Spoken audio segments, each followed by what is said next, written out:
Di tahun 2000-an pernah ada kecelakaan di satu desa di Jawa yang nggak bisa gue sebutin tempatnya di mana. Jawa mana gitu, Moy? Nggak bisa juga. Jawanya Jawa Tengah. Oh, Jawa Tengah. Oke. Cuman kotanya nggak bisa gue sebutin apa. Oke. Kecelakaan itu tepatnya ada satu rumah kebakaran di desa itu. Kebakaran itu tuh gede banget, Bi. Nat, kabarnya karena ada minyak tumpah terus kebakar tiba-tiba gitu. Karena awal mula kebakarannya berasal dari dapurnya. Tiba-tiba warga desa tuh ngedengar ada suara ledakan dan akhirnya satu rumah tuh langsung kebakar gitu aja. Dan kebakaran itu terjadi di sekitar jam 9-an malam.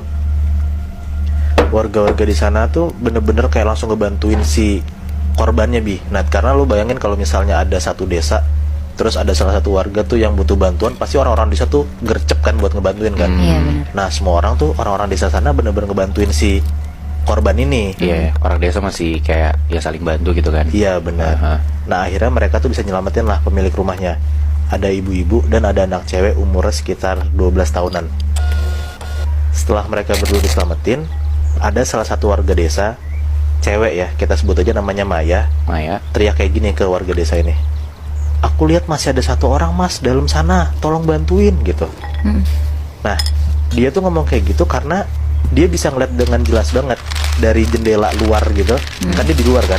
Dari jendela luar itu dia ngeliat kalau misalnya ada cewek di dalam rumah tuh lagi ngelambai-lambain tangan gitu. Minta tolong gitu. Minta tolong gitu. Dan si Maya ini bisa ngeliat jelas banget kalau misalnya si cewek ini ngelambain tangan sambil badannya kebakar semua. Oh shit. Tapi pas Maya lagi teriak-teriak kayak gitu, bener-bener nggak ada satu orang pun yang nanggepin. Karena si orang-orang desa tuh lagi bantuin ibu sama anaknya kan. Nah, nggak lama setelah itu, tiba-tiba ibu-ibu yang baru diselamatin sama warga desa tuh ngomong kayak gini, anak saya masih di dalam, Mas, tolong bantuin. Gitu. Yang cewek tadi ternyata. Iya, nah akhirnya ngedengar si ibu itu ngomong kayak gitu, barulah warga desa tuh gerak buat maju masuk ke dalam rumahnya. Tapi karena warga desa tuh lama ngebantuinnya, sayangnya anak itu meninggal karena kebakaran hebat. Dan si Ma itu ngelihat pakai mata kepalanya sendiri gimana si cewek ini kebakar semua sekujur tubuh dan meninggal di tempat. Dan si cewek yang mati kebakaran ini kita sebut aja namanya Ami. Umurnya sekitar 18 tahun. 2 minggu berlalu kejadian kebakaran itu ternyata bener-bener ngehantuin si Maya banget. Kenapa? Karena dia jadi satu-satunya orang yang lihat kalau misalnya si almarhumah Ami ini meninggal karena kebakaran itu. Serem banget sih ngelihat dia Ami ini kebakar gitu kan. Iya, dan dia doang lagi bilang.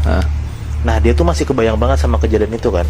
Karena dia pun juga ngerasa kayak harusnya gue aja yang masuk di sana daripada gue nungguin warga desa lama ngebantuin, harusnya gue bisa masuk duluan gitu loh. Dia nyesel gitu. Iya, dia nyesel lah karena dia nggak bisa ngebantuin si Ami yang udah meninggal kebakar ini.